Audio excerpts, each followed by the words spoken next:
everybody, welcome back to Casual Warcraft. I know I just did the video the other day, yesterday? I think it was yesterday morning I did it, announcing the contest for the MOP Collector's Edition and all that. And I said there really wasn't a whole lot of stuff I wanted to talk about for 5.2 coming out, and I've kind of been reading a little bit, and as you can see my screen got bright because I had to pull up my notes. There was some other stuff, wow, that is too goddamn bright. There was some other stuff I did want to talk about that I kind of came across in some patch notes and whatnot. Mostly profession stuff, which is kind of, you know, for most of us, it's how we make some money. Man, can I make this a little dimmer? That doesn't help. Ooh, that's better. I like that. That's better. Okay. Man, it's still too damn bright. But what are you going to do? So there are some quite a bit of profession changes coming in 5.2 that I think, you know, you guys should be aware of, because it's kind of, you know, it's kind of a big deal with your professions. They're affecting your bankroll and all that. So there's blacksmithing kind of got the most changes. It really just, it got a whole bunch of new stuff. There's a whole new way to level blacksmithing now, and I'll go over it all in a minute, but I'm going to start pretty much the way it dropped from Wildhead News. I just want to go over it, more or less the same layout, at least the same sequence, because that's how I took my notes. So yeah. Anyways, about that. Archaeology is getting a new race. I'm believing from what I read, they didn't actually say what the race was, but they're manted artifacts, so I'm going to say they're manted. The race is the manted now. There's a couple of new BOA items coming from that. There's a level 85 sword, the Mantic Sky Reaver, which is a bind to account sword. For level 85s, you know, it's not a leveling sword, it's just one of those things that binds to account. And there's also the Sonic Pulse Generator BOA gun, also level 85 again. Not an actual leveling piece, but still binds to account for level 85. There's 17 new achievements, and yes, I said achievements, thank you, I always do. There's actually some pretty neat ones. I didn't write them all down, but from what I remember looking at, there was quite a few pretty neat ones that are kind of cool. Blacksmithing, obviously, like I said, got the most changes because there's a whole new way to leveling, a whole new way to level blacksmithing using only ghost iron. It's kind of weird. I don't really know how I feel about it, and it's gotta be god-awful expensive. I mean, ghost iron's not cheap. Even farming it's kind of a pain in the neck. So, yeah, there's a new way, though. You can get what they call lightning steel ingots, which are a new item they're introducing to blacksmithing.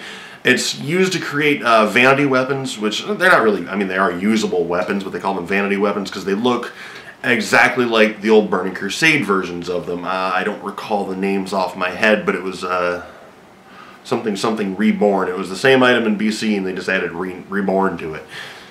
Yeah, that's all over on Wildhead News anyways. You guys can go check out all the full details over there, but that's one of the things. In order to get the lightning steel, you have to kill a mini boss called Itoka. He has a pretty rare chance, not a pretty rare, a pretty low chance to drop strange metal ingot, which starts the quest for lightning steel. Okay, which I believe the quest name is actually lightning steel.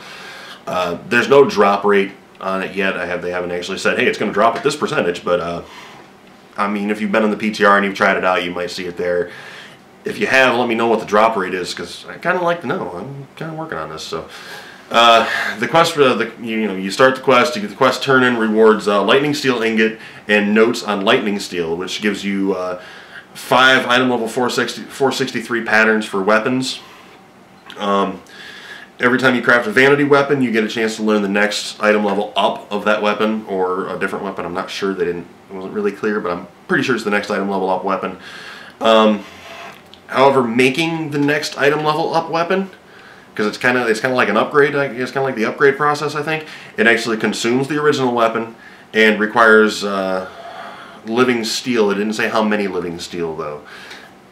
Still not really a cheap process just for some vanity weapons, but kind of cool nonetheless. There's also a chance every time you do it to learn a new raid item and a new Dreadful Gladiators piece of gear. I don't remember what the raid item levels were. I'm guessing probably around the 522 mark. The Dreadful Gladiator recipes that you learn are actually the pattern of Dreadful Gladiator. They're the same model as the Dreadful Gladiator stuff that you bought with Honor during the last season. So, yeah. Also with blacksmithing now, just right off the bat, I believe you get 6 item level 522 epic patterns, when 5.2 drops, you got to go. I don't know if you got to go learn them or if you can buy them or what. Not very specific, but they said. I believe they were. A couple of them were helmets, I believe. A couple of helms. I don't remember what the rest of them were. There was 6 of them total. You guys, like I said, can go over Wowhead, check it out. Fishing's kind of getting some cool changes. There's 4 new four new battle pets available through fishing now. They are the tiny red, tiny green, tiny blue, and tiny white carp. Carp, biggest misnomer in the fishing world. You can get them through the Fish of the Day events, which is another new thing they're adding. The Fish of the Day events is there's 9 possible locations for the Fish of the Day. Okay, you go pick up the quest. I forget where it said the quest was. You go pick it up. He tells you where to go. You go there. You fish it. The pools are supposed to be rapid respawns, so you pretty easy chance of getting what you need out of them. There's also going to be 1 large pool that will summon Krakenon. Krakenon has a chance to drop Nat's Fishing Journal, which permanently increases fishing skill by 50, and that is a bind on account item only up to 600, so you can't go over 600 with it. And what's the other one? Fish for the Nat Pagel thing, and a stack of 20 of whatever fish is supposed to be in that spot. So that's kind of neat. You know, it's just finally doing something with fishing other than let's go catch the fish. Yay. Jewel crafting's kind of getting some changes. Nothing really drastic, not like blacksmithing was. Jewel crafting is going to get, what is it, Design Serpent's Heart and Primal Diamond Design World Drops. Serpent's Heart takes 3 Serpent's Eyes. You can make it once a day, and it contains a rare uncut Pandaren gem and a chance of Sapphire Cub and Jade Owl pets. So Jewel crafting pets. Mini battle pets, yeah. Which is kind of cool.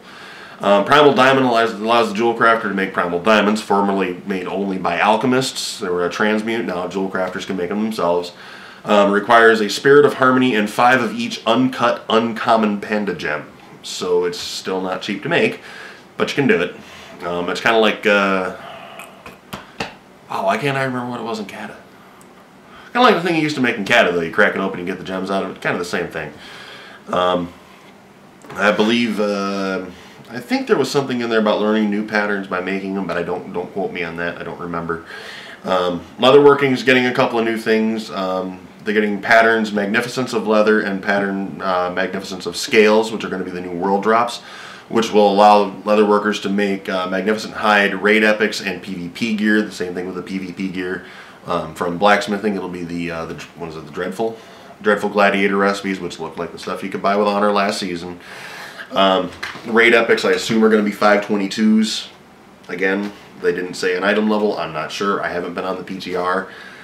But they're also getting 8 item level 522 epics, including, you know, when the patch drops. That'll be learned stuff. Tailoring, Imperial Silk, chance to create raid epics by making Imperial Silk, I guess. You get a chance to create raid epics or PvP, or chance to learn the patterns. I gotta take better notes. I try to read this stuff to you guys and it just doesn't work. I just verbatim it. Not cool. But so by making Imperial Silk, you'll have a chance to, you know, learn the patterns to create raid epics and Dreadful Gladiator PvP gear, which again, like I said before, including capes for all specs. So that's kind of neat. Everybody will get a cloak from, you know, tailoring. And they're getting 4 item level 522 epics. I'm not really sure why the disparity in numbers there, but they're getting them anyways. So that's pretty much it for professions, but I really wanted to cover it because professions are kind of a big deal. Like I said, that's your bankroll, you know, that's how you make your money, it's how you outfit your characters. So yeah, I had to go over it. I know I announced the contest the other day. I did not, I noticed, tell you guys when it ends. It's kind of an important detail, right? You want to know when it ends to get your stuff in. I'm thinking I'm going to run it probably until Friday. 1 week. This coming Friday is going to be the last day after Friday. No more entries. We've had some really good ones so far. I'm not going to share them because I'm just not. I'm keeping it to myself and the other admins. But, yep, same rules apply and all that. And I do have one more after this to give away. One more Mop Collector's Edition to give away after this. But I'm not sure how I'm doing that one yet. So we'll see how that goes. Anyways, that's all I got for you. You know, I remember several videos ago I said I was going to stop saying because it comes across really poorly on camera, and I have not managed to do so. Oh well. Right. Anyway, so comment, subscribe, like, thumbs up, and all that jazz. If you haven't yet, check us out over on the Facebook page. If you're on the Facebook page and you haven't subscribed over here, come on over here and subscribe. You know, I love having subscribers, people watching the videos. What else? Facebook page is facebook.com/lustswarcraft, twitter.com/CasualWarcraft, twitch.tv/lustair, which will be coming very soon. My sound card Newegg hates me, I think, since I sent it to my shop instead of my house. They sent it through DHL, and let's face it, it's gonna take a while. It said 4 to 7 business days. I ordered it on Monday. I got my tracking information on Thursday. DHL sucks. So as soon as the sound card comes in, I'm going to start doing some live streaming stuff. And if you want to email me anything, CasualWarcraft@gmail.com. Comments, gripes, bitches, complaints, whatever you want to do. Gmail.com. That's where to get it. That's where to email me. Like I say, it goes to my phone. I get it right there. And my battle tag for anybody that wants to contact me in game is Lust1183. I will put it right here, and if not, it's in the sub box down yonder, this ish region. So anyways, thanks for watching as always, guys, and we'll see you in game.